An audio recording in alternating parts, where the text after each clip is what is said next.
Langsung kita beri kesempatan kepada Pak Abdul Khoir. Bagaimana catatan penegakan hukum di Indonesia dan juga demokrasi. Saya mau teruskan yang tadi yang belum tuntas itu. Seseorang mengkritik seseorang, dikatakan orang itu tidak mengerti, tidak paham Pancasila, itu bukan delik. Kita ini negara hukum, mengacu hukum positif. Undang-Undang 24 tahun 2009 itu tentang bendera, bahasa, lambang negara, lagu kebangsaan. Pancasila itu ideologi, falsafah, filosofi Grundslag. Kalau saya dikatakan oleh Bung Rocky, Abdul Khoir tidak Pancasila, tidak ada delik bagi dia. Saya bukan orang yang dizolimi atau orang yang dikatakan kena pencemaran, tidak delik. Itu. Nah, kalau dikatakan bagaimana sistem penegakan hukum saat ini belum berjalan dengan baik, bahkan di level yang terendah. Mengapa penegakan hukum itu mengacu ke aksiologi?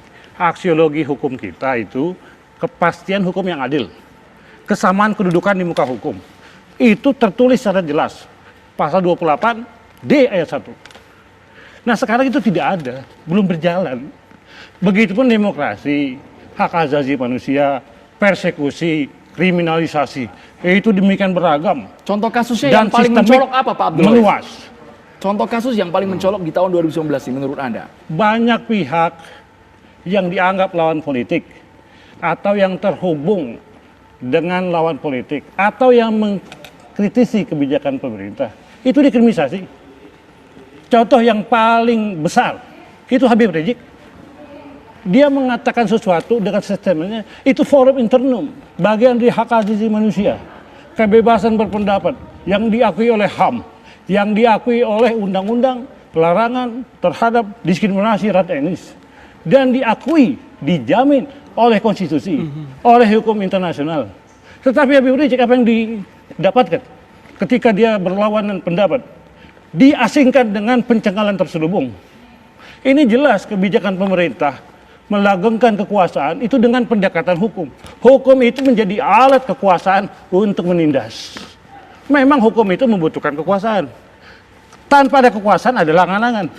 Tetapi apabila kekuasaan tanpa hukum itu kezaliman. Baik. Tidak dapat diterima dalam konsep negara hukum yang demokratis. Ada kezaliman di sana. Ya, gini, tadi kan ini belum selesai antara Pak Rocky dengan Pak Junimar. Saya tadi berjanji untuk menengahi, tidak sok tahu, tetapi kira-kira beginilah. Pada bagian tertentu saya itu tidak perlu merasa tersinggung apa yang dikatakan Rocky. Meskipun saya pernah dibilangi apalah banyak macam gitu ya. Karena menurut saya selain faktor-faktor yang bisa berdampak berisiko hukum dari kalimat itu, sebenarnya ada hal yang lebih substansial juga sebenarnya. Adalah tentang etika dan kearifan. Saya tidak perlu menghakimi saudara Rocky untuk semua yang dikatakannya meskipun saya dongkol. Sebab pada bagian tertentu dia sudah mendapatkan risiko dari itu. Orang yang pertama mencintainya tiba-tiba kemudian mengatakan, oh Rocky berlebihan. Kita jangan beranggapan bahwa orang yang mendengarkan narasi apapun yang keluar dari mulut kita itu menerima apa adanya. Ada risiko-risiko dari situ. Ya, harus mampu mempertanggungjawabkan. Iya, maka kemudian saya lebih tertarik untuk masuk pada tema hari ini yang mengatakan tentang catatan hukum dan demokrasi. Saya tertarik soal itu. Kalau Anda bertanya, bagaimana penanganan hukum dan demokrasi sepanjang 2019? Kita jangan lihat presidennya ya. Karena kan kita selalu membawa masalah itu pada siapa orang. Bahwa dia adalah presiden tertinggi Pak Jokowi, iya. Tetapi kan sebenarnya demokrasi itu tidak hanya ditentukan oleh ia. Tapi menyambung tadi pernyataan Pak Abdul Khoir, lawan-lawan politik dikriminalisasi. Saya tidak perlu menanggapi Pak Khoir. Karena dari lembaganya saja kan kita sudah tahu apa yang menjadi apa. Lo jangan dikaitkan ke lembaga dong, Bang. Tentu saja jangan dong. Saya hanya di sini sebagai akademisi. Paham. Seolah-olah HRS Center itu adalah tidak memberikan kontribusi kepada bangsa dan negara ini hanya sebagai lawan politik seperti ini kan. Tapi saya tidak perlu menanggapinya. Beliau memperjuangkan apa yang menjadi concernnya itu hak dia. Tapi sebenarnya saya ingin mengatakan gini, hari ini sebenarnya harusnya kita konsen pada apa yang menjadi problem hukum dan demokrasi kita. Saya mencatat misalnya saya orang partai politik, tapi saya tidak cukup tidak perlu terlalu berlebihan untuk memasang harga bahwa hari ini memang parpol kita bermasalah kok. Hasil penelitian saya, karena saya kebetulan ngambil kajian tentang oligarki, hasil penelitian saya, peran parpol hari ini sungguh-sungguh sangat mengkhawatirkan. Dalam hal pemilu legislatif tahun 2019 ini, itu saya temukan yang langsung oligarki kekuasaan pada tingkat lokal 147 anggota DPR yang ada sekarang di parlemen itu adalah langsung produk dari oligarki kekuasaan yang berkuasa di situ. Dalam hal pilkada terakhir, dua pilkada langsung kali itu, saya temukan 74 bupati dan gubernur yang merupakan produk dari oligarki itu. Itu problem dari kita. Baik. Apa kemudian selanjutnya? Pemilu berbiaya tinggi. Yang notabene kemudian ternyata diakibatkan oleh ada kita over yang namanya peraturan dan perundang-undangan. Anda mungkin dengar, kita rencana untuk melakukan omnibus law kan gitu ya. Dalam hal permen saja, peraturan menteri, ada 14.334. Ini semualah yang menghambat demokrasi kita. Bukan hanya soal ucapan Rocky. Rocky adalah bagian dari situ. Akbar Faisal adalah bagian dari situ. Hoir adalah bagian dari situ. Tapi saya ingin kita melihat sesuatu yang lebih besar. Baik, itu catatan demokrasi iya, kita. hal-hal seperti inilah sebenarnya yang perlu kita lihat secara keseluruhan. Bahwa Rocky kadang-kadang menjengkelkan, aku udah kadang-kadang jengkel, tapi ketika dia dilaporkan oleh ke polisi, kemudian ada yang bertanya sama saya, menurut Anda bagaimana? Saya bilang dia tidak perlu dipidana untuk hal seperti ini. Bang Juniman, untuk catatan hukum tadi perlu dijawab juga dari Pak Abdul Hoir. Lawan-lawan politik dikriminalisasi. Saya tidak akan tanggapin mengenai itu karena itu menurut saya adalah konflik of interest. Tidak ada. Ya, ini hak saya bicara sekarang. Bagian mana Bang? Yang konflik of interestnya bagian Ya, mana? kalau sudah bicara mengenai lawan politik, dikriminalisasi, ya segala macam, tentu ini hal yang merupakan sia-sia bagi saya untuk menanggapi karena itu bukan ranah saya untuk menyelesaikan nantinya.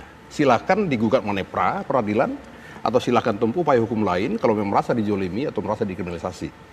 Nah, yang kedua menurut saya yang perlu diselesaikan pemerintah atau minimal diproses secara cepat adalah mengenai pelanggaran HAM yang sudah cukup lama ini, ya.